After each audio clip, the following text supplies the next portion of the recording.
I found it like out of nowhere because I was reading something else, and it's called "Don't Believe Everything You Think." Ooh, that sounds interesting. I've never heard of it before. Like, you would think that would be something that you've never heard before. Like, I sort of thought, like, why have I not heard about this book? Like, it seems such an important book. There's a lot of people talking about it. It's on, you could buy it and stuff like that. Yeah. I don't know who this guy is though. Like, he's not a doctor. He's nothing special. Usually, it's a tenured person that you have to know for one reason or another for you to go like, oh, okay, I understand. I'll buy that book now. Yeah. This guy's no one, but that didn't deter me at all. I just love the title, which is "Don't Believe Everything You Think." Like, I do like that title. Yeah, that's amazing. And so I'm like, all right, let's give it a go. The audiobook is free on YouTube. Sweet. For like 2.5 hours. It's not even that bad, that big a book. But the book that led me to that book was another one that's been put on YouTube for free. Not how legitimate that is, but it's called Psycho-Cybernetics. Ooh, I haven't heard of that one either. Right, and so that's a doctor by the name of Maxwell Maltz, who touches on the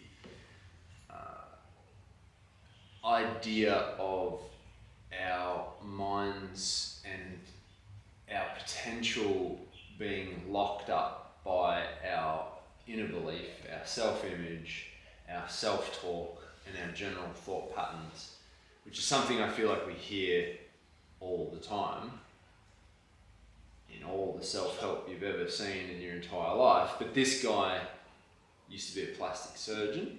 Ooh. So he used to morph people's appearance completely for the benefit of them. Interesting. Yeah.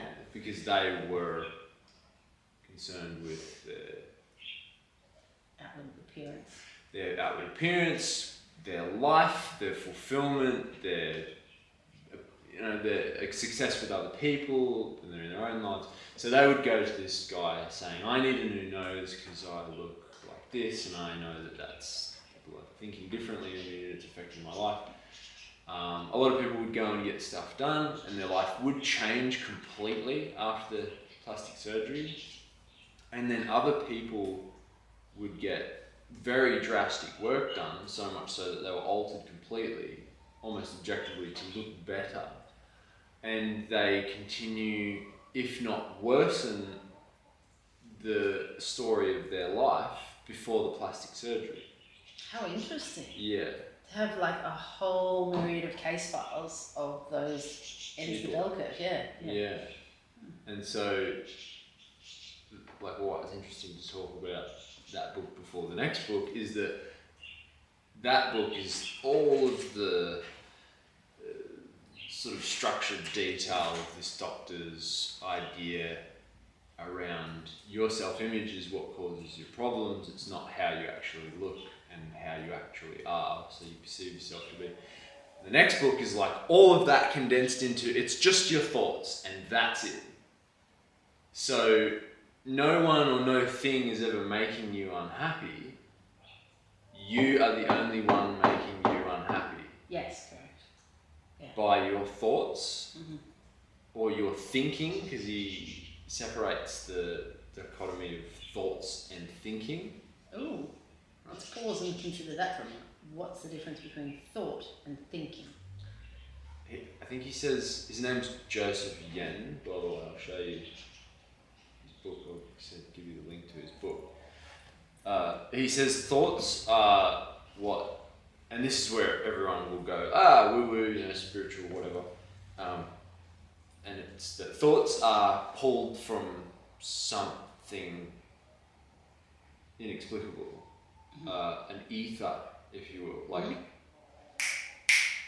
out of nowhere, seemingly. And thoughts are the things that give you a feeling, usually give you a feeling like, oh, that's something I want to do, or that would be great if we could do that. Like, so it's also, I think, synonymous with intuition. And some purpose or intuition. So not so like derived from within. Yeah, this is me. This Right. is how I think. Something Yeah. in the ether. It's not Yeah. you, and do you understand? You know what I mean? So like So- thinking is the process of is the way Molding he says that it. thought into action of reality. Yeah. Yeah. And then how many things can go wrong because of that? So you have a thought pulled from the ether, which if you were to imagine, there's your brain, and then there's this space, which is the entire space around you, the entire country, the entire world, and the universe. Yep. Ever expanding. I call it the space-time soup. Right, so the space-time soup. We are bobbing up and down in this space-time soup. Yeah, and we're just, right. So that's the ether. Yeah. And we can't see it, or pinpoint it, or define it, or have any science to prove it. But let's just say a word, a thought, is just floating around here somewhere. Or it could be 100 million light years away. But it's there. And you've just pulled it in. Yep. That's your thought. So it's coming from outside of you to within who you are, not from within who you are to mould what is happening outside. Or is it a directional thing? Or it's not, or it's so complex that it's doing both of those things at the same time. I love it. It's coming from within you, but it's also because you are your body, everything about you. You're just part of that ether anyway, right? Yeah, so I love it, that's some people call Think and Grow Rich, the book written by Napoleon Hill. He calls it the infinite intelligence, and then religion calls it God. Yeah, the everything. Yeah. Omniscient, omnipresent. Yeah. Yeah. The existence. Pervasive and the seeping into everything. Right? And then the thinking is the breakdown process. And this is where we're not good enough. Because we've been, like it or not, conditioned and programmed by our parents and their upbringing. God bless them, they didn't know any better. The world around us, which is full of media that's all in the negative, and the stunting and the lacking progression, in the ideologies and the dichotomies of society itself, which is limiting and morals defining and you to ethics do and whatever you're allowed to do within the limits of the confines of society. And then you never make restraint. Yeah, and then you never do anything. No. Or you stumble over your constant process of thinking, and the thought is just murdered. Because it's not really a thought, it's just it's an idea. It's a simmering of what already exists.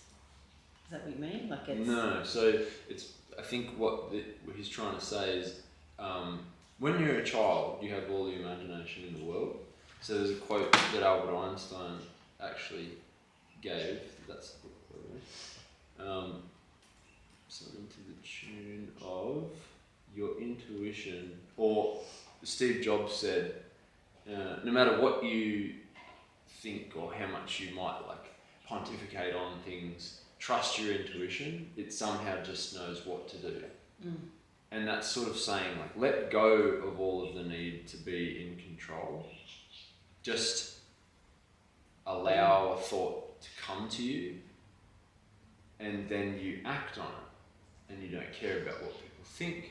You don't think about what you think. You don't do anything that creates any damning in your process. Just continue to, and this leads into it's book after book after book. Yeah. The concept of flow, I which was is just defined. Bruce Lee, I was just about to say, be the water. Right, which is defined the most expertly by a guy named Mihai Csikszentmihalyi, very weird name. Yeah. But his book is literally called Flow, and he nails it. No one has better work on the description of flow. But Albert Einstein said the intuitive mind is a sacred gift. The intuitive mind, the thought pulling part of your mind, is a sacred gift, and the rational mind, the thinking mind, the working mind, is a faithful servant. The intuitive mind is a sacred gift, the rational mind is a faithful servant. We created a society that honours the servant and has forgotten the gift. Yeah. It goes on, but it's absolutely true.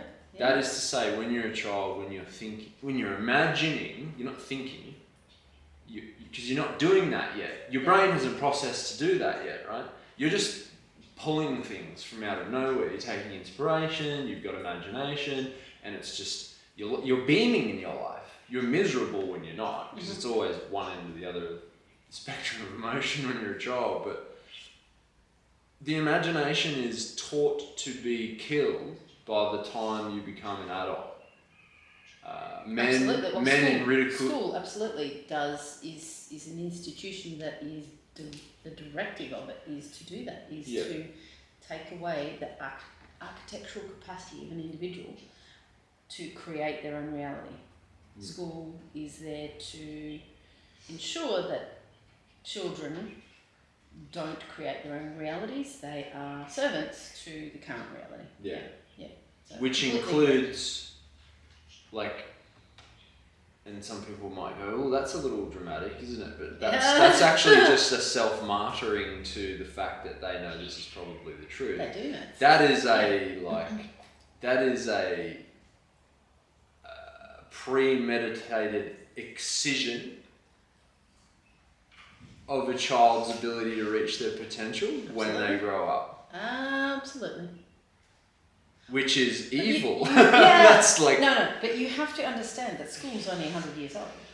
Yeah. So school was fit for purpose when we were going through the Depression. School was fit for a humanity purpose during a period of time. Now it is a control mechanism, and it's an orchestrated thing that fits with most people.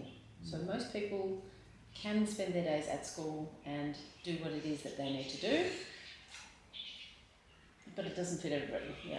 I think the point in time that school became like a medium of convenience, not only for parents giving a direction to their children, but a place to take their children so they could then they're in focus on their lives, is when school started to degrade rapidly. Yes. So then it's just a cruise control system of pay packet for the teachers, place to be for the children. Yes. And there you have a very dangerous... And then you try and fill the information that's required to be put into their brain over a particular syllabus as well. So it's very agenda driven, and it is very restrained about how to get information.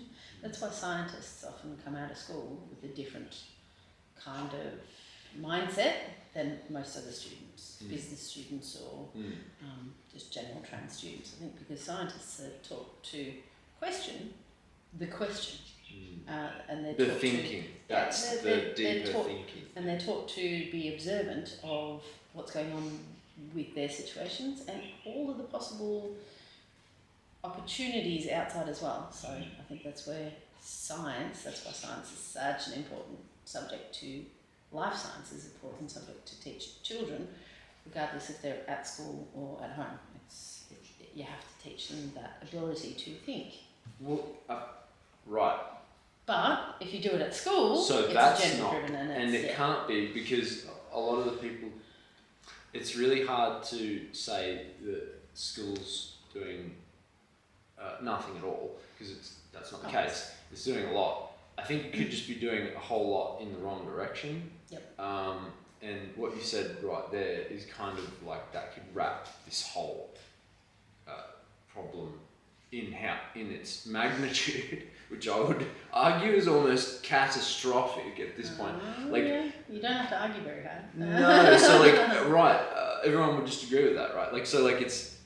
There's an understanding of leveraging one's own thinking ability, being taught how to think appropriately, and especially in a way that it's starting to, if at school they started to meld I want to say psychological, but it's also sort of like self-developmental and almost spiritual. It's a melding of so many different things that science wants to be against spirituality and etc. in a linear sense, the way certain people sort of see it, red versus blue. They always have this, it's one side or the other, and there's no being able to flex and flow and be water in the middle.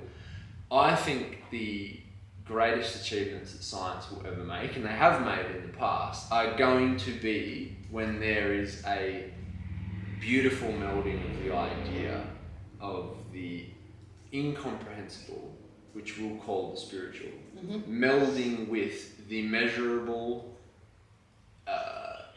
definable, double-blind research, proven, practical, together and intertwining.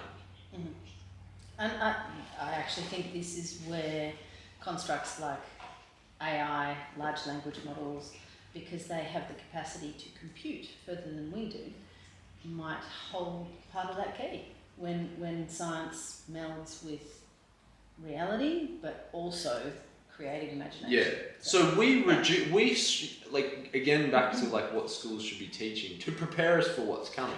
Like, who knows what's coming? no, but like, so like we have to have at least a shot at guessing that. We can't go, we'll never know, too fast, too hard. I guess we'll just go along with what we've got. Like, if we're to be the example, we have to be a risk-taking species. Yeah. So that would be to assume that, well, not assume, like, in an educated way, much like the founding fathers in America took as long as they did to decide that they wanted to say what they wanted to say or risk being hung in the gallows.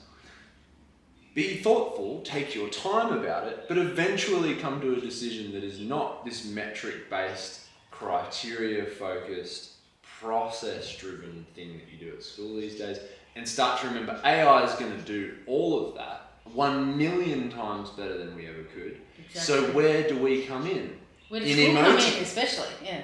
In emoting. We're emotional. We're fluid.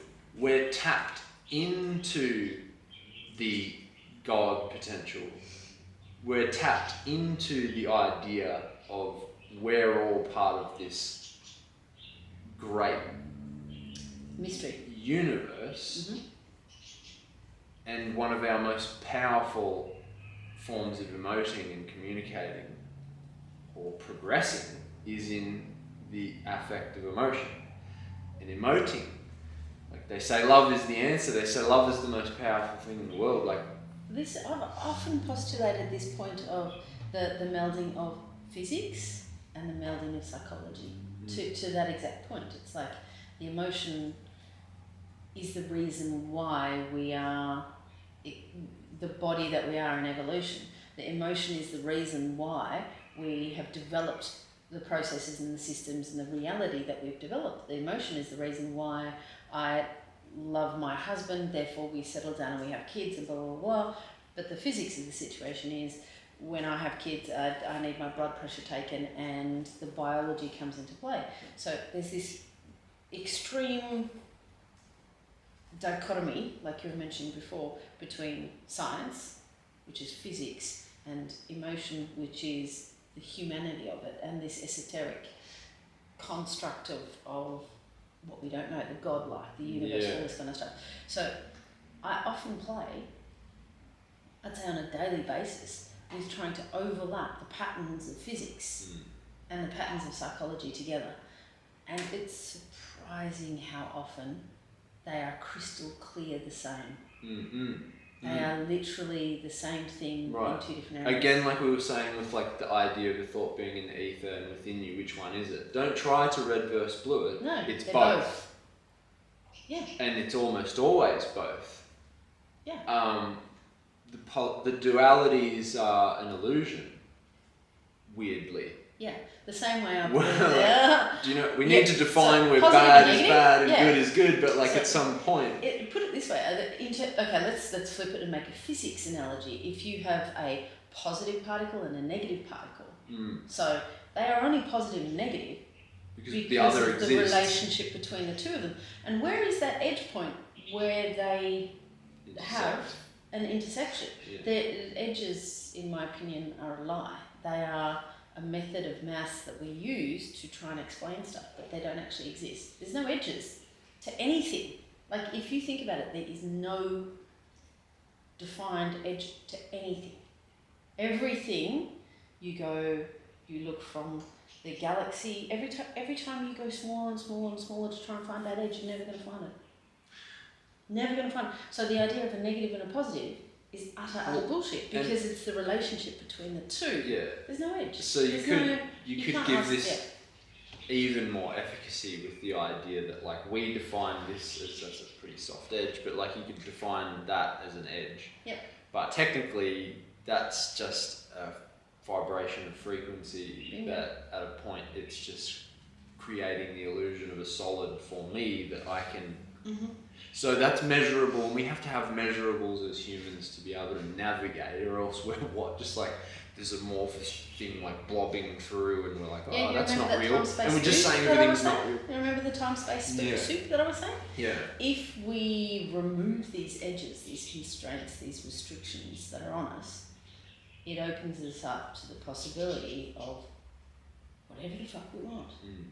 So it's not just the thought either, it is the physics as well as the thought that goes with it. Yeah. So it's those two things combined, I think, to then remove those constraints of what an edge is, of what a positive and a negative is. No. Look at the relationship between the two. Yeah. I honestly think that. Yeah. I mean, that's a lot to sort of. I had something to say that was like pretty much exactly. No, I was like almost interrupting, because I'm like, I think what I'm trying to say is that the intersection is the next great leap, and if this is bold and this is like too presumptuous to say, then so be it. Who the hell am I to even say it? The next great leap in humanity. It is the next step in evolution, like quantum leap in evolution. It is.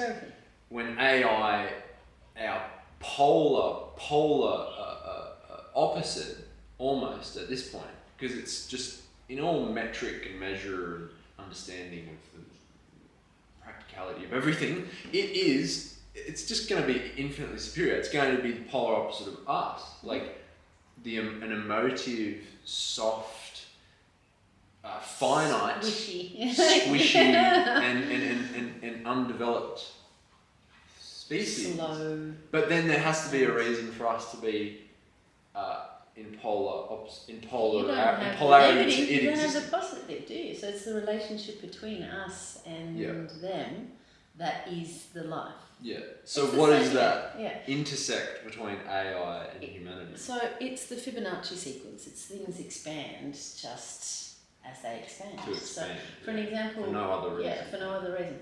For example, if you're looking at individuals, I don't think I'm alive. I think that you're here now. I am here now, but it's only my relationship with you that makes me alive. So it's only, in fact, the social element, or the interaction, or the movement between A and B with purpose and intent and drive and expression that makes me alive.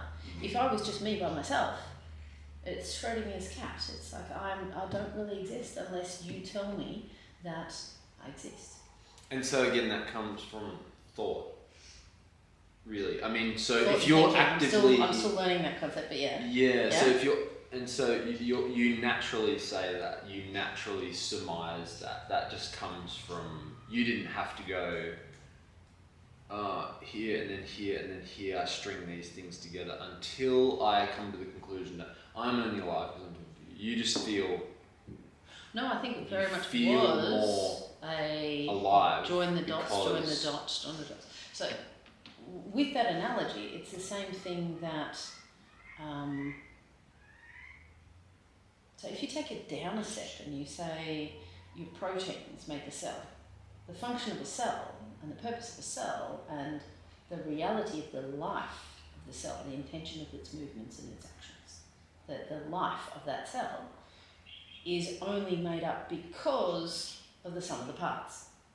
It's that concept, but it's never at an edge. It's always at an in-between point between the next thing. So, like, a cell isn't alive by itself. A cell is only alive when it's in tissue, which then becomes organs, then becomes human. A cell having the capacity for thought is the next thing that I would ask, though. Like, it's how do we Well, the idea of thought is the construction of reality with intent. So it's not just a thought; it's an action. It's not thinking about it. It's just accessing what is understood by its processes, right? Which is what everything alive does. So we have the capacity Rock to doesn't. interrupt the natural. So, do you understand? Yep. So, like, sorry, I'm not saying that like. Yep, no, I get. understand, You're like, waiting. you- You need to get Well, the like, penny drop. Yeah. So, do you know? Do you know what I mean? Sorry. I do Because I feel I'm understand, saying stuff stupidly sometimes, but like, we have the capacity to interrupt with our thinking. So, a thought being either an imaginative concept or a preordained possibility of something.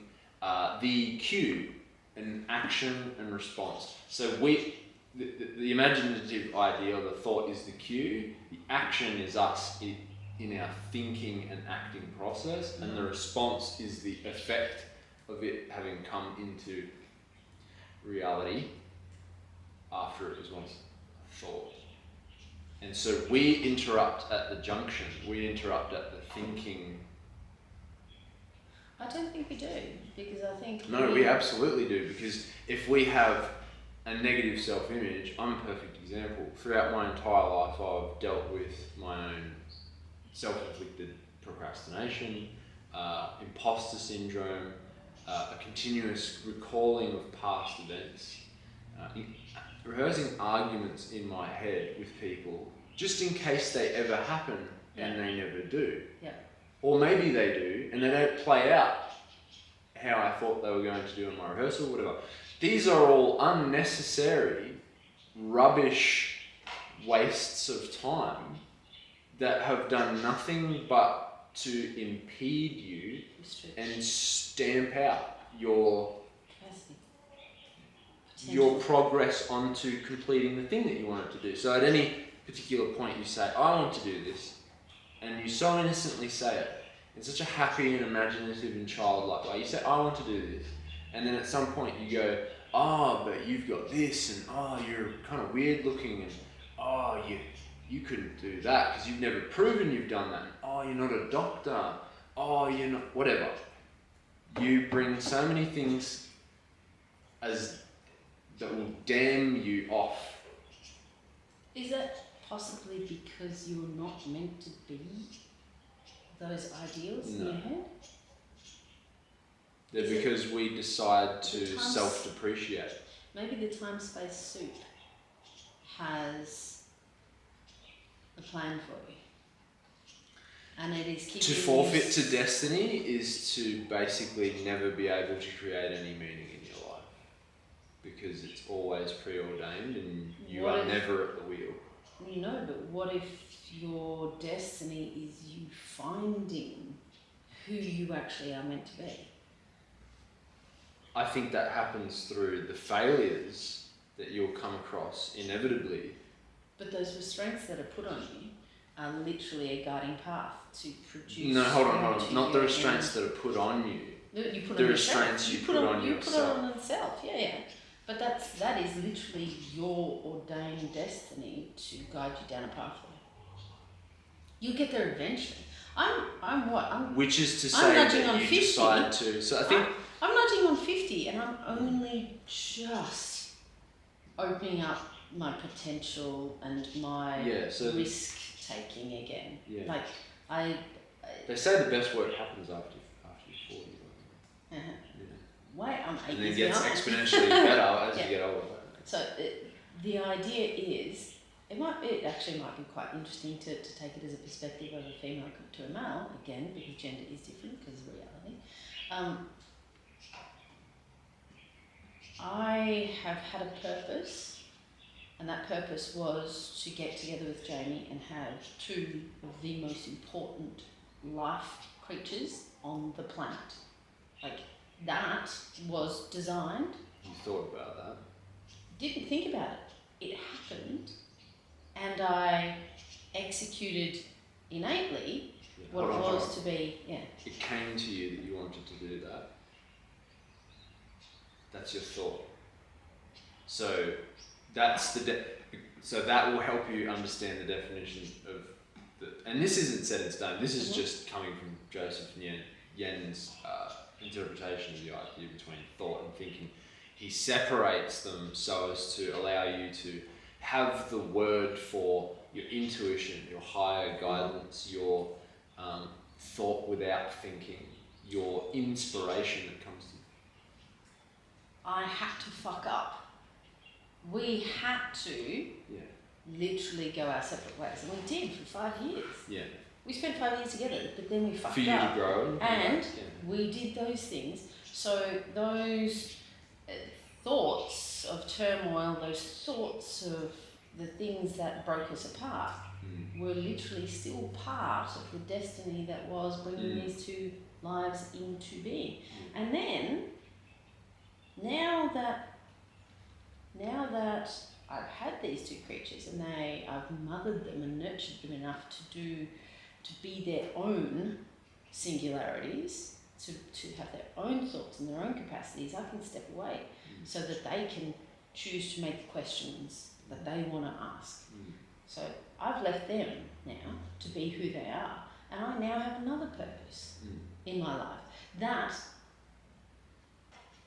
brought it from the universe, etc., but it was all planned out. Yeah, so thinking process is not to be seen in this conversation or from now on the basis of like thought versus thinking, thought good, thinking bad. That's not the purpose. Is not to demonize thinking.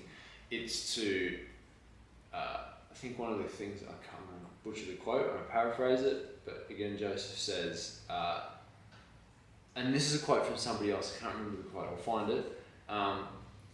I've thought myself out of happiness 1,000,000 times over and never once thought myself into it. So we're damaging ourselves unnecessarily and far too lengthily with our negative thought process, our inner self-image continuously sabotaged by ourselves, not due to our wanting to do so, but due to our very unfortunate programming that has been programmed into us from youth and all the way through our lives. And we need to become aware of it, identify it, and balance it back out, because this is why I say we're unfit for purpose, because we're unbalanced. We're unbalanced, and we're all still acting like it's okay. Worse yet, it could be engineered, and it's only a thin veil, and the smarter we get, the more distractions. Do you notice this? The more distractions are coming up in front of us just to remind, no, look at this, because we're getting closer and closer to understanding our minds have been hijacked. Oh, totally. We have been pulled to stay in fight or flight 24/7. And the exit from that is to stop thinking. Not forever, just for a while. That's why meditation is one of the most important things you can do in your entire life. Because you're talking about recalibrating. Yeah, that's right. Not removing thinking altogether. Not removing thinking, but recalibrating to bring thinking back to your best benefit. Yeah. Where you can recalibrate the direction of your future. Yes. And not... Or you can open yourself up to receive whatever the ether has to give you, or all of that more easily. So the point is that there's this concept of the world of Caesar, and the, I can't remember what the other world is, but it's an easier world where the world of Caesar is to, by force and attrition and aggression and smash life in the face till you get what you want repeatedly. The whip. Damage yourself, cuts, bruises, broken bones, shattered families, left in your wake, and you finally come to success. Yes. The world of Caesar. Congratulations, you got there and you destroyed everything on the way there. Yep. Or relax and allow things to come and enact them with more compassion, more love, more ease, less struggle, less hustle, less grind. Like, Can you not believe that you can be that person that does that thing. Fuck up ad nauseum along the way, and continue to just look at the fuck ups as feedback. fail forward? Fail forward. Yeah. Can you not do both? Balance. Again, if you need to struggle with something to get it done, it's inherently why men have such gargantuan strength when it's necessary. When it's necessary, fight or flight response. Again, when it's necessary, you live in the jungle and whatever. Back in the day, we used to be scared of the tiger being in the bush or whatever. Run! Yeah. Utilize the fight or flight. Feel it pump through your veins and your body so you can escape and live.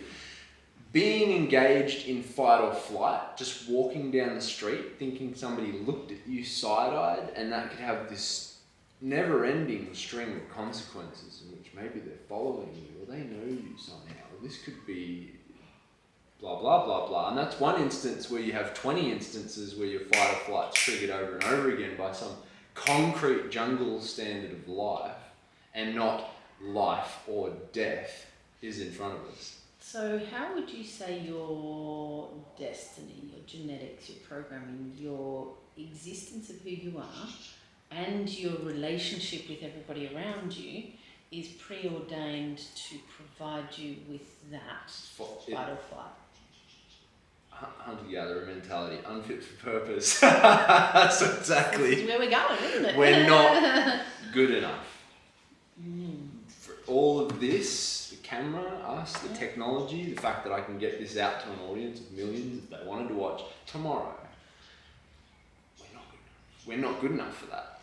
We're doing it, but the consequences of the things and what happens to our brains in reaction to an era, an age that we're not ready for, but we thrust ourselves into, we're unfit for purpose. Well, that's when we get to play and fail forward. 100%, but no one's educating that appropriately. Not fast enough, do you know what I mean? That's why these conversations are good, because it blows your freaking mind and you're like, holy shit, I have been wrong about everything ever. And that's good because... It is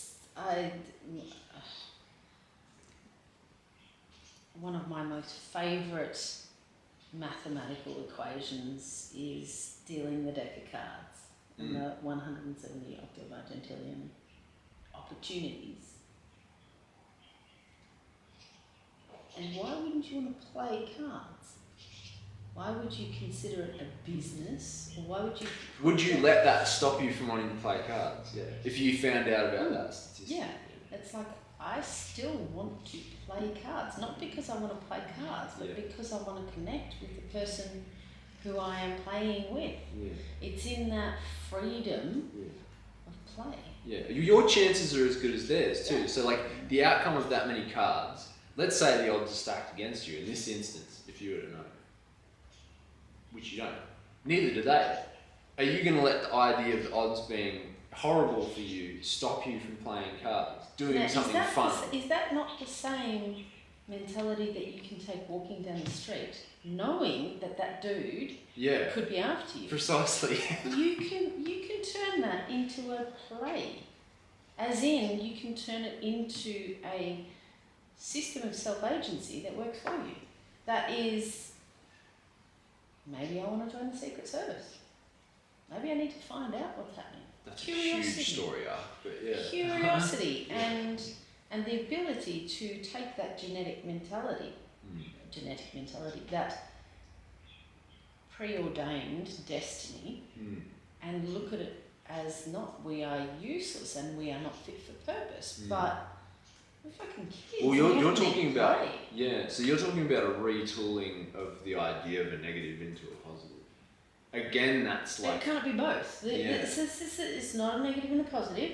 It literally is just you. Yeah, so I think then relating. the definition has to be made though, that like when someone believes that something that they think about that is negative is a negative, then they have inflicted negativity on themselves, and that will compound to mental health issues. Absolutely. And that's where people are too blindly Following allowing the their own negative, Yeah. their self-negative, their self-image, their conversations around it, their perception of the world. They're allowing it to be negative, and they're defining belief of negativity. That's negative, get it in me, let it wreak havoc and disease throughout my body, because that's what that does. Or Absolutely. don't entertain that, or Be see a entertained negative by it. Yeah. and be entertained by it and retool it to be something that's positive. Not even retool. Accept it as who you are in relation to that thing. Like, I am an utter failure at cooking. Yeah. Literally. That's great, because now I'm an I'll utter failure at know cooking. in the future Not to have where done I it. cooked like shit, that I'll do it slightly better next time. But do you understand that you can take that as a... Now I have a better relationship with my husband who cooks me dinner. Oh yeah, absolutely. So that is still retooling, yeah. It is retooling, but it's more... It's redirecting, It's it's more, retooling, it's I'm accepting reframing. the present, the pure present existence of who I Yeah, am. yeah. That's a positive. Yeah. So there's no way around that. I'm shit at cooking. Yeah. And so the I'm duality... shit at cooking. Like, the duality... you have to think that. You have to think that negative to then go, well, what's that doing? Why am I here? That's the intersect. So the That duality illusion... The duality illusion. illusion is not negative and positive don't exist. The duality is that negative and positive intersect at some point, and there's a reason for one existing for the other. Yeah. I'm shit at cooking, that's my belief, yet here I feel happy now in the realisation that my husband is better, the intersect. Yeah. So, yeah. Because I don't exist alone. I literally am not life. I'm only life when I am with my husband. Thank God, because he can cook and then I can live. Well, everything for you is better with your husband. Again, that's positive. That's So negative, not entertained and allowed to just be, and then wreak havoc. Yeah. It's a negative then found to be a reason for you to accentuate a more positive thought, and then that becomes the predominant thing while this negative gets lost in the dark, which is the point. That needs to be... No, because if I all of a sudden turn around and went, I can cook now, I'm great at cooking. The point is that this by itself was not useful to you. And if you were to have allowed it you were to have allowed it to sit and just be there, it infects, it diseases, because you then just stew on the effect of the negative. Imagine you never had the thought that your husband's a better cook. You just went, I'm a shit cook. But what if that effect, that negative effect, that disease, is the thing of which it always is, that gives light to you realise? 100%. Yeah. So if you look at but again, everyone it's the from realising, Oprah it's the knowing. to Michael Jackson to Michael Jordan, if you look at anyone, it's the overcoming of adversity. It's the awareness of, I can do both. I can have that adversity and that's success. The necessity for the disease to have become an affliction for you is not necessary. It is. No. It is absolutely No, if you decide, no, I don't think so. Or for some people, maybe for them, if they don't educate enough, that's their automatic, that's life's automatic self-education. But to know that the folly would be in knowing that you understand that if you allow negative, you couldn't even do it if you tried. If you knew that a negative, left as a negative, believed as a negative, were to be then absorbed into your body to then facilitate a disease, you wouldn't continue to foster it. If the disease was... If you had a pill that you knew, that you took, caused cancer, and you knowingly knew that, you wouldn't continue to take it. No, absolutely not. Right, that's the point. So, once you understand that a negative without that's it being used... That's not who I am. I am negative and positive together. Me, We're I just- am the we're cancer. just focusing I'm not on taking a pill We're not. to give me cancer. I am cancer within me. We're just focusing on the point, not of you, but of everyone that's ever existed, and people who are far less intelligent than you. Remember, there's not only people that are far less intelligent than us. I mean, they're not even on the spectrum of the ability to think in the way that we do. They're like in trouble, and they need like a familiar guidance of like, you have a choice. And if you were to be given almost like a matrix-like option, red pill, blue pill, really cliche, really, really facile, but like, nobody's being told, and I think this is part of the whole where we go next as a race, as a species.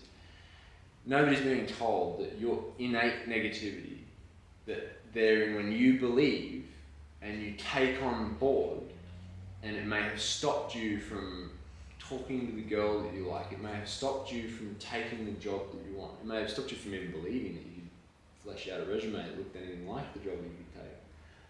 Anything. And then you just let that infect you and stop you and then keep you stagnant. And then you never progress to that point. In fact, you gave up on that, and then you spent the next 30 years of your life as someone working a workaday job, doing just what you needed to do to get by because that's what everyone else does. That's the schematic you've taken because you failed once and you never continued because you were never taught that you actually fucked yourself up. There's people who go their entire lives and die and they never knew. That is really sad. It is really, really sad. Like, it's horrendous. And so the point is that, like, just a little encouragement, not just from other people, but for themselves, being a cheerleader for themselves. But maybe the fact of nature is people have to die. The fact of nature is maybe they are the learning lesson for the others who survive. The fact is that maybe their absorption of the negative is for the creation of that polar opposite, so that there is someone else out there. So you're considering the ratio of the negative to the positive and thinking that it is out of balance.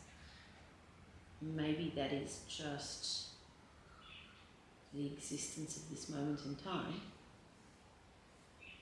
where the negative outshines the positive for the purpose of moving to the next point in time where the positive can outshine again the negative. So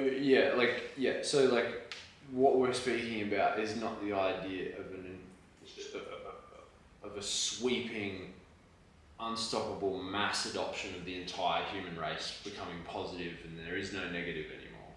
I entirely understand that there's always going to be murderers, rapists, horrible, horrible people as a polarity to the other side who are like, that's not okay. And that's a fantastic example of what not to do. We need to look at this and abscond this and abhor this because this is not acceptable.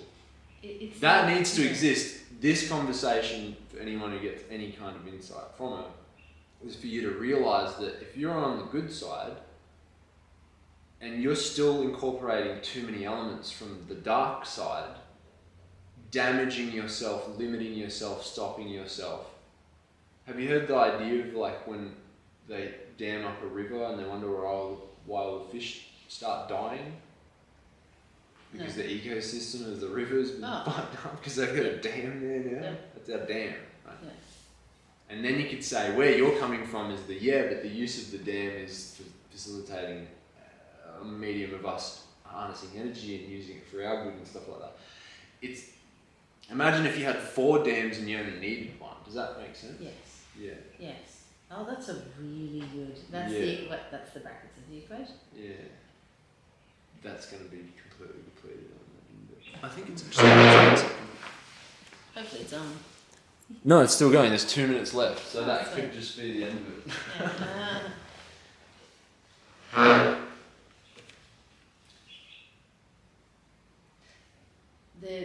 there's a common acceptance from humanity that war will always exist, because war is the fight that we need to make change.